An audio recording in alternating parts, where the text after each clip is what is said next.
casings, ambulances, crime tape, all familiar scenes in certain Chicago neighborhoods. The violent holiday weekend resulted in 109 shooting victims and 19 murders. This is a choice. It's a choice to kill. It's a choice to kill women, a choice to kill children, a choice to kill the elderly. These are choices that the offenders made and they calculated. After the Greater Grand Crossing shooting that killed 2 mothers, an 8-year-old, and critically wounded 2 other children, there were no excuses for the offenders as Mayor Brandon Johnson joined Chicago Police Superintendent Larry Snelling to address the violence. We are holding every single individual accountable for the pain and trauma and the torment that they have caused in this city. CPD says the innocent 7-year-old was an unintended victim. I heard the gunshots. I ran out, went to the edge. I seen the baby in the back building. I seen his feet. When they see their targets, they shoot. It's a shame to have to keep my child in prison in our home, unless we're going somewhere. Longtime residents who live in the apartment complex say they don't allow their own children to play outside because of the fear of random gun violence. I feel like I can't go outside to play with my friends and cousins because we all are afraid that we might die or get shot. Proverbs 29:2 says, when the righteous are in authority, the people rejoice. But when a wicked man rules, the people groan. People are groaning and have been groaning in the inner cities of America. This past weekend, 109 people were shot, 19 were killed in Chicago over the 4th of July weekend. In other cities, the same thing plays out each and every year, over and over and over again. But yet, instead of hearing messages about how Black people have agency, Black people have the autonomy, that we must get our act together, that we need to fix our families, that we need to stand on the fact that we're not victims, we are empowered for greatness. We need to make sure that we are representing the community accurately, make sure that we give the information necessary to the police to make sure that these things don't happen again. Instead, you have people like Mayor Brandon Johnson saying things like this. The fact of the matter is, where there is most violence, that's where the poverty is most pervasive. And this is not just unique to Chicago. This is all over the planet. Where there's poverty, there's destruction and terror and torment. Now, as I said, I'll finish with this. We gotta hold people accountable. But you know what my ultimate goal is to transform this city so we cut off the pipeline of boys between the ages of 10 and 19 being either victims or the perpetrators. So, yeah, it is personal.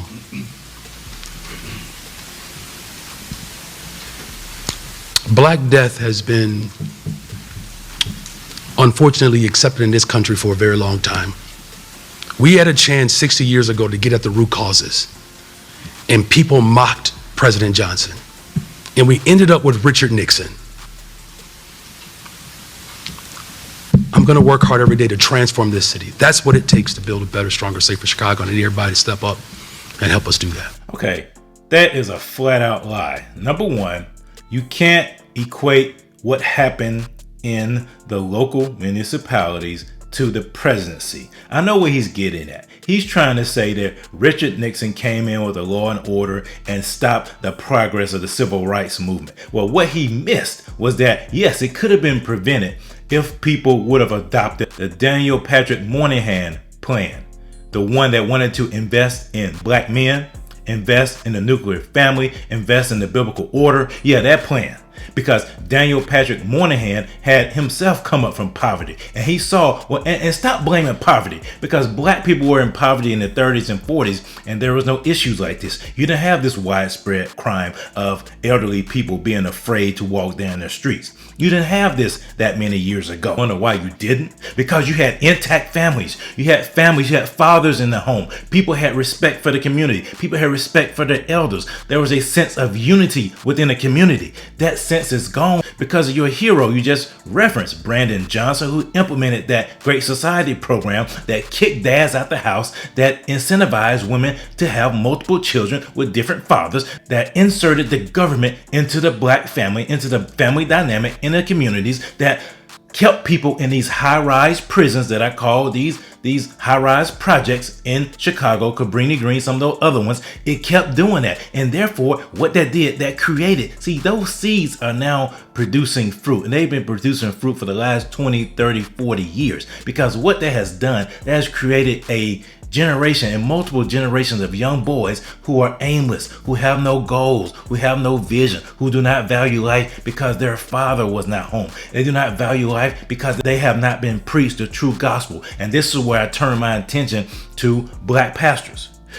You want to know why black pastors are silent when it comes to inner city violence like we saw this past weekend in Chicago? Because it does not fit their agenda. You have to understand something. They are preaching this black liberation theology where everything happens to black people. Black people have no agency. Jesus came to free people from this worldly oppression. That's what Jesus came to do. And so therefore there's still this struggle going on with this system. It's a Marxist, communist tactic and theology. It's deadly and it's demonic. And we're seeing the fruits of it over and over and over again. But we keep electing these people with this Marxist ideology. So what do you think? Chicago has been voting democratically for over 100 years.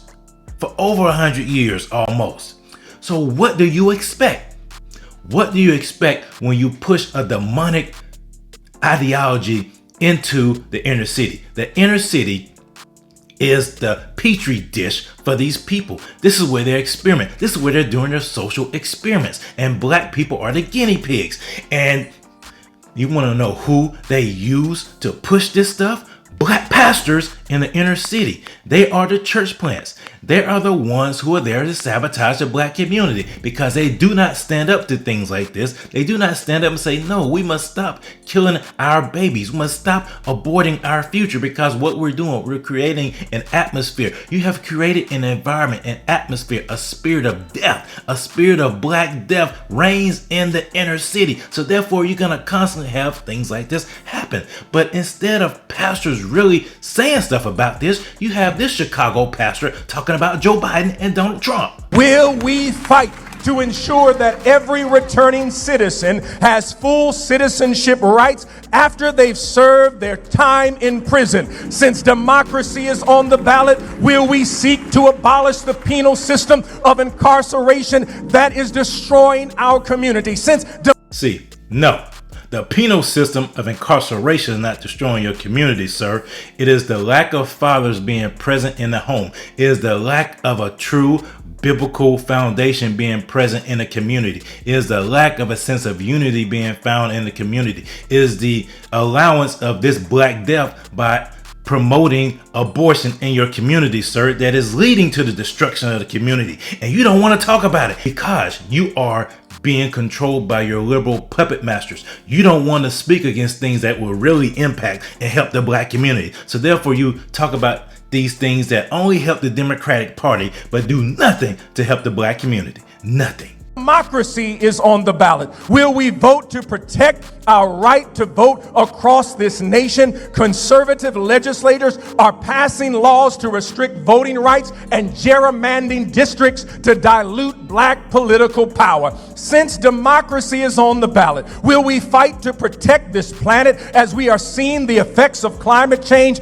right here in Chicago? Since democracy is on the ballot, you must know there are 46 judicial appointments the next president will make that will reshape voting rights, unionization, homelessness, and even possibly outlaw historically black colleges. Since democracy is on the ballot, I'm not a one-issue voter, but I'm a voter who votes to protect black issues. Since you don't vote based upon black issues, you're voting based upon democratic, liberal, Marxist, communist, progressive issues. Those are the things you just rattled off there, sir. There is nothing in what you just said that directly impacts the black community. Climate change, please. Global warming, what you used to call it before you realized that the earth was cooling a little bit, you had to change it to climate change to be all encompassing. No. The incarceration, yeah, I think we do need to make changes to the criminal justice system. We do. We shouldn't be so punitive for first-time offenders. But yet, you have to get to the root of the problem. And like I said before, the root of the problem is the destruction of the family. It is the removal of Jesus out of the community. That is the true issue, sir. And instead of you telling people about that, you're preaching this Marxist black liberation theology because to you, political power is more important than the gospel. Political power is more important than the gospel. But he's not alone. Take a trip to Chattanooga, Tennessee, where there's a disgraced police chief, a black woman, who has been accused of committing crimes. Instead of black pastors standing up for righteousness, they're going to stand up for blackness. Tense atmosphere developed Monday morning between members of Chattanooga's black clergy and DA Wamp as clergy laid out their demands in the wake of the indictment against Celeste Murphy. They want her to receive the full pay of her contract and for legislation to be introduced to protect the addresses of local leaders. This attempt to discredit an African American woman in leadership reeks of petty partisan politics with dangerous outcomes if applied uniformly.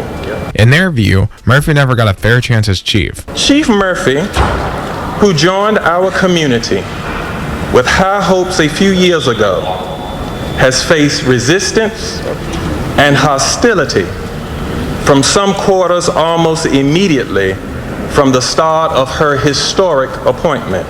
This dude's race baiting. This dude is pushing a victim mentality as a pastor. But I'm not surprised because most pastors go to seminary schools where they're taught black liberation theology, where they exalt their blackness over the word of God, where they idolize race more than worship Jesus.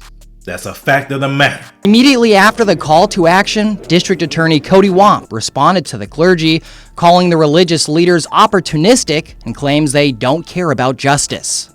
This year, homicides are up 45% in the city of Chattanooga.